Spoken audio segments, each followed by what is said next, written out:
السلام عليكم، معكم ضياء وانتم معي في حلقه من حلقات الو ماما. هاد الوقيته هادي وكما غتكونوا لاحظتوا ان الدراري بزاف صغار مرض بالكحبه. اجيو اليوم نعرفوا شنو هي الكحبه، الاسباب ديالها وطريقه التعامل معها. اول حاجه خاصنا نعرفوا ان الكحبه ماشي مرض. الكحبه هو عرض من اعراض امراض اخرى بحال حساسيه الصدر، حساسيه الانف، التهاب الحنجره ولا التهاب الشعب الهوائيه. في حالة حساسية ديال الصدر كنلاحظوا ان الطفل كيولي يكحب في اوقات معينة من النهار، مثلا في الليل او لا في الصباح قبل في الصباح منين يلاه كيفيق من النعاس، او لا في اوقات معينة من السنة، يعني تقدر تجي في فصل الخريف او لا في فصل الربيع.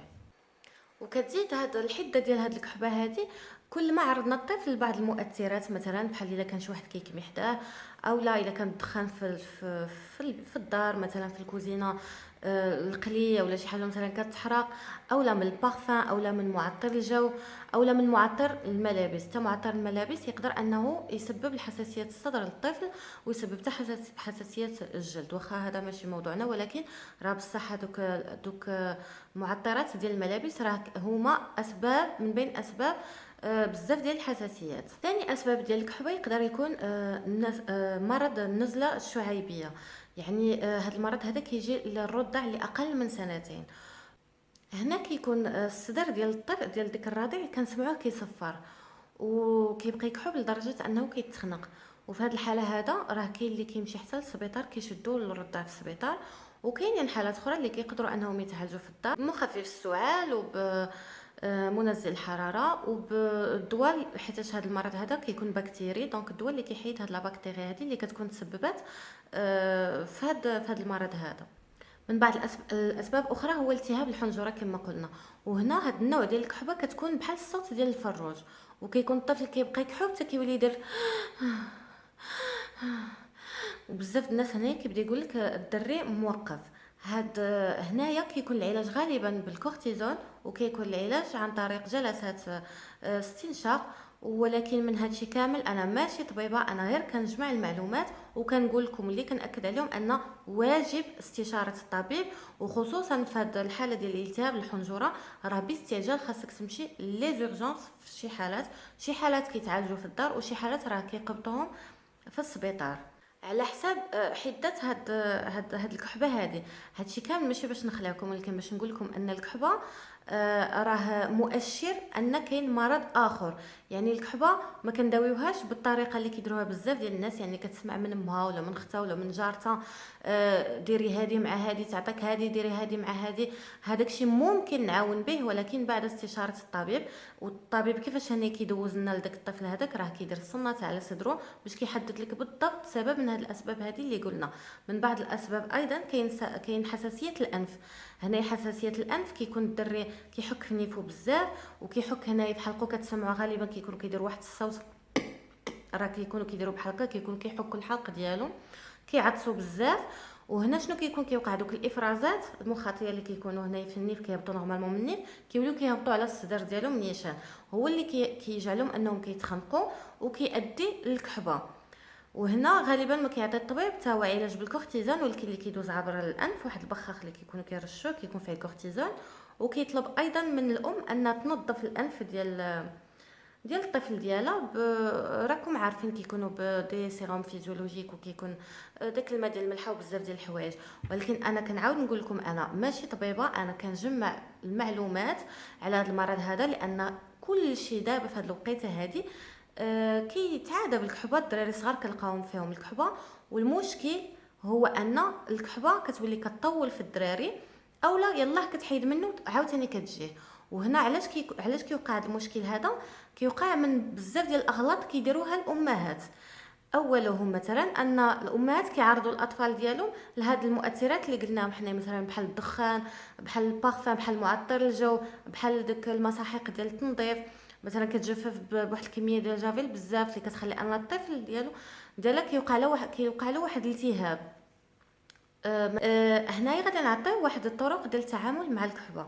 مثلا اذا كان رضيع، يعني باقي كيرضع، سواء الرضاعه طبيعيه ولا الرضاعه صناعيه، اشنو كنديروا هنايا؟ كنقللوا الكميه اللي كنعطيوها لذاك الرضيع. مثلا كيكون كيرضع مدة 10 دقائق، كتخليه يرضع غير مدة 5 دقائق باش المعدة ديالو ما تعمرش له بالحليب، وبالتالي كتولي تضغط، وبالتالي كيولي الطفل داك الرضيع كيتنفس لنا بصعوبة، كيبدا يتخنق، إذا كتعطينا الكحبة.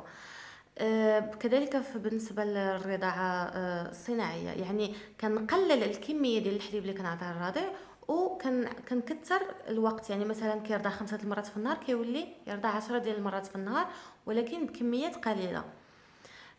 مثلا الطفل عندي كنحاول انه ما يديرش مجهود في الدار، يعني ما نخليش يجري، ما نخليش ينقز، ما نخليش يعني يبذل واحد المجهود، لان الا لاحظتوا الاطفال ملي كيبداو يبذلوا واحد المجهود كيبدا ينهج، دونك كيبدا يتخنق، دونك كيبدا يكحب.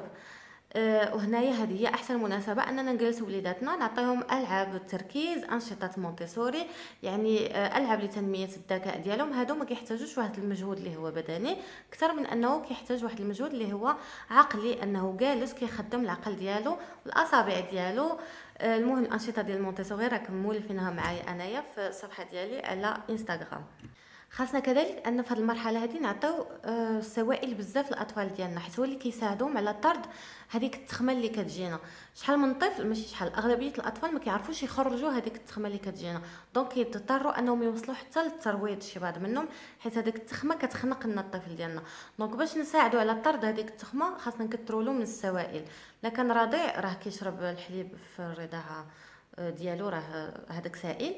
لكن طفل شويه كبير راه كنعطيوه الكميه ديال الماء بزاف في النهار، كنعاونوه يعني بعصائر طبيعيه، كنعاونوه بالصوبات بزاف، يعني الصوبات راه انواع الاشكال ديال الصوبات، تبارك الله المغربيات حدقات راه كيعرفوا يديروا اشكال وانواع ديال الصوبات. يعني خاصنا نكثروا لهم السوائل. من هذا الشيء كامل هو انك ما تهمليش الكحبه، لاننا كما قلنا هي غير عرض من اعراض امراض اخرى اللي خاصنا نعرفوها اشنا هي ونعالجوها. وهنا طبعا الطبيب هو اللي كيحدد لك بالضبط اش من نوع من هاد الامراض هذه اللي ذكرناها، عن طريق كيتصنت بالسماعه على الصدر ديال الطفل. وهنا هو الوحيد اللي كيقدر يحدد لك بالضبط النوع ديال الامراض، ماشي جارتك، ماشي ماماك، ماشي شي وحده من العائله. وهذا الغلط هو اللي كنديروه بزاف ديال الامهات. وحاجه اخرى تفادي انك تخلطي وتجربي في ولدك اشكال وانواع ديال الدويات. مثلا جارتك لقى ولدها على هذا الدواء هذا، راه ممكن ما عندوش هو نفس المرض اللي عند ولدك انت، ممكن هو جا معاه وولدك ما يجيش معاه. تفادي انك تخلطي وتجلطي في قوه الوصفات. فعلا كاينين شي وصفات اللي كنلقاو عليهم، نعم، ولكن من بعد ما نستشار الطبيب ويحدد لي شنو هو المرض اللي عندي. ديك الساعات ممكن انني نتعاون، واشهرهم هي البصله ولا سلدابه، هي فعلا كيلقاو على الدراري الصغار. ولكن ما تهمليش الكحبه، خاصك تعرفي المرض اصلا ديال اللي يجعل ان الطفل يولي يكحب، خاصك تحدديه اشنا هو، لان مع الوقت راه يقدر الله يستر شي اطفال اللي كيوصلوا حتى حالات خطيره، كيوصلوا حتى الانعاش، وكاين الله يستر اللي كيقدر يموت. هذه خاصكم ديروها في بالكم. يعني حنايا كنستهنوا بزاف بشي امراض بحال دابا راه ضاربوا غير البرد، ما كايناش حاجه سميتها راه ضاربوا غير البرد، راه خاصك تعرف السبب.